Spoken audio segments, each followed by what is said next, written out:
Normally, if you take a cruise in a balcony cabin, you can look forward to views of the ocean and the ports that you'll be visiting. That is not what happened on my last cruise though, because I stayed in what is called a conservatory mini suite, which although it did have a balcony, it had no clear view of the ocean. It is one of the most controversial cabins at sea and definitely the strangest cabin I've ever had. I saw some really weird things from here too.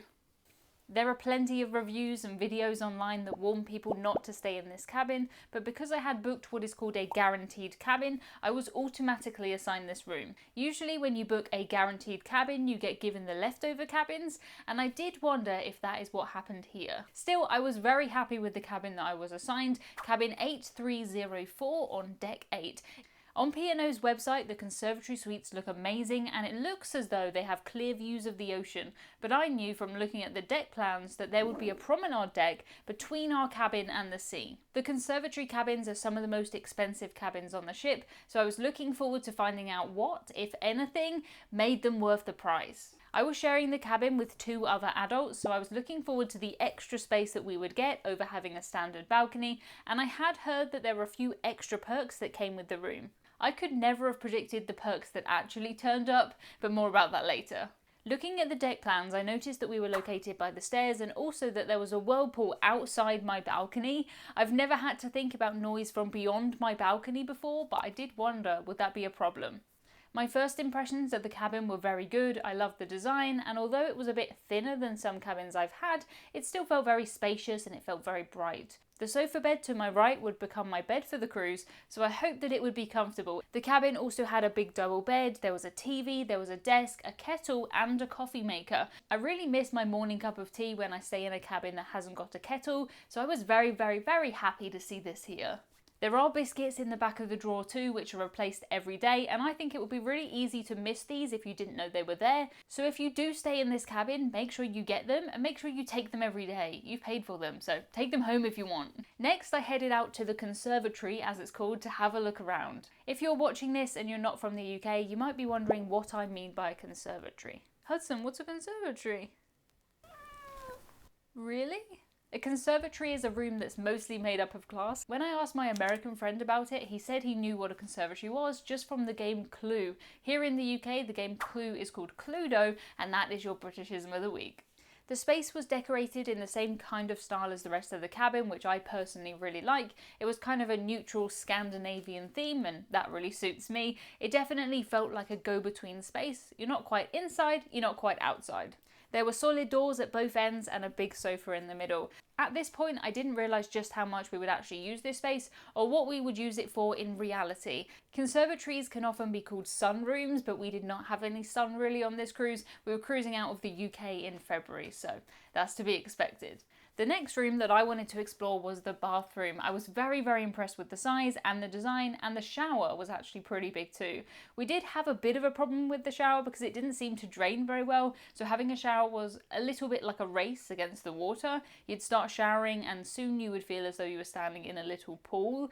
Still, it never managed to spill out into the rest of the bathroom, and speaking to my friends on board, they had the same problem too, so I think it's just a bit of a weird design. We're all pretty tidy people, luckily, so we had enough space for our stuff, but if you were staying in this cabin with somebody who was a bit messy, you would need to set some ground rules because it would be easy for this bathroom to become overrun by toothbrushes and medicines. As far as cruise ship bathrooms go, this one is probably my favourite, and I definitely didn't miss the glass wall in the bathroom that I had on my recent Costa cruise. The biggest complaint that I've heard about this cabin pre-cruise was that there was a lack of privacy on the balcony because the promenade deck is right there. You can touch the promenade deck almost. We went outside to have a look around, and at this point it was just really exciting to have a cabin that was different. There wasn't really anybody outside, and I enjoyed having a look up and down the promenade deck. I realised pretty quickly that I could see into the cabins beside me if I looked either way, and I realised looking up that there was deck upon deck upon deck that could look down into my balcony. And the fact that the sea is so far from my cabin did worry me a little bit. I decided to invite my friends round for the sail away later to see how it would work in reality. There were some other perks listed on the website which we didn't seem to get, but I found something in my room which was so much better. It wasn't a conservatory perk, but it was definitely the result of somebody telling P&O how much I love cookies. I've made 488 videos on this channel over the last 7 years, and most of them mention how much I love cookies, so it's not a surprise that somebody found out. It wasn't long after this that our luggage arrived and we unpacked. There isn't a huge amount of storage in this cabin, we didn't have any drawers, but for the three of us it was fine, we didn't really have any problems. We just had a couple of shelves each, a bit of hanging space, and then we would throw things like our shoes just in the bottom of the wardrobe. When my friends came over to watch the sail away, I was pretty impressed with how many people we could fit on that balcony. The space itself was pretty big and we had 2 chairs and a footrest. My niece, who is pretty small, did like to stand on this so that she could see over the railing. Usually I wouldn't encourage kids to stand on things on a balcony, but worst case scenario, even if she did manage to jump over the balcony, she would just fall onto a chair on the promenade deck. So I guess that is a weird kind of benefit of this cabin. I had a lot of people stop and chat to me when I was stood out here. Quite a few of them wanted to chat about the cabin because they had read bad reviews about this cabin online.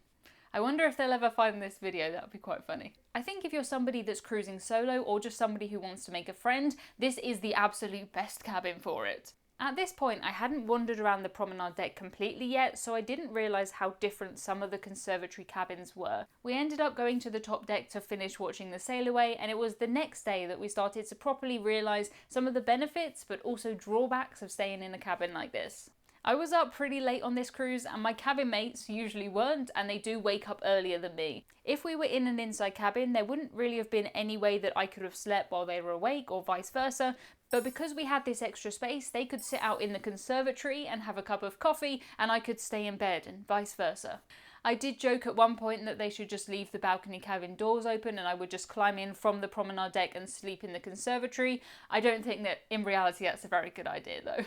I was worried that we might be woken up by noise of people on the promenade deck, but when the doors were closed, you really couldn't hear a thing. I slept very well on my sofa too, every bit as well as I would have in a proper bed, so I would recommend this sofa bed, it was very good.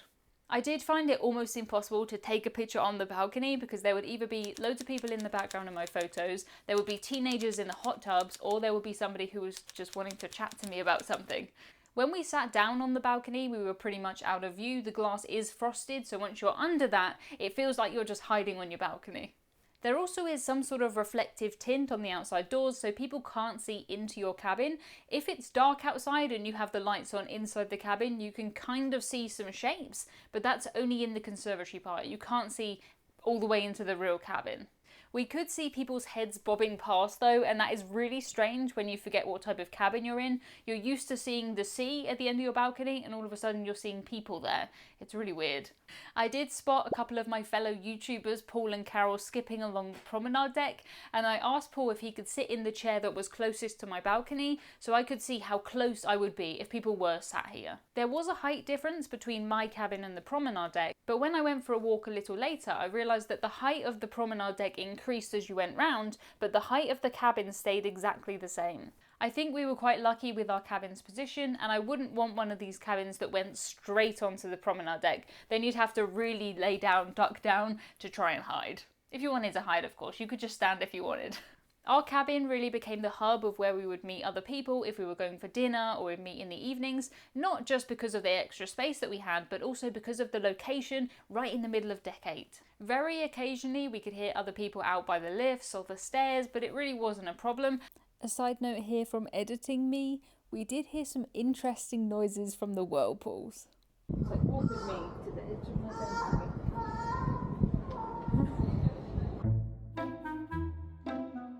I'm glad the cabin had the extra room to invite my friends round, because when I came back to the cabin one day, there was a mysterious tray with a white napkin over the top.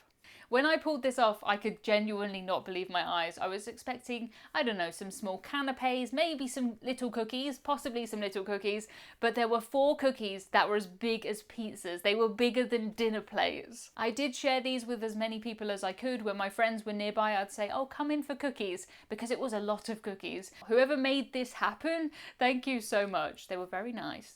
A little later in the cruise, I found out that they also have the conservatory mini suite cabins up on deck 9, and given the choice, I would definitely pick one on deck 9 over deck 8 because you get all the benefits of the mini suite, but you don't go straight onto the promenade deck. Maybe I would prefer the promenade deck cabins if you could get out onto the promenade deck, but even though we were so close to the promenade deck, you still have to go in, down the corridor, out the door, and back along the promenade deck again. So unless they throw over a rope ladder or something, I'll pick deck 9. I have cruised on board P&O's Iona before, and I stayed in the cheapest and smallest cabin inside the ship with my brother. To find out how that cruise went and if we were sick of each other by the end of the week, watch this video next.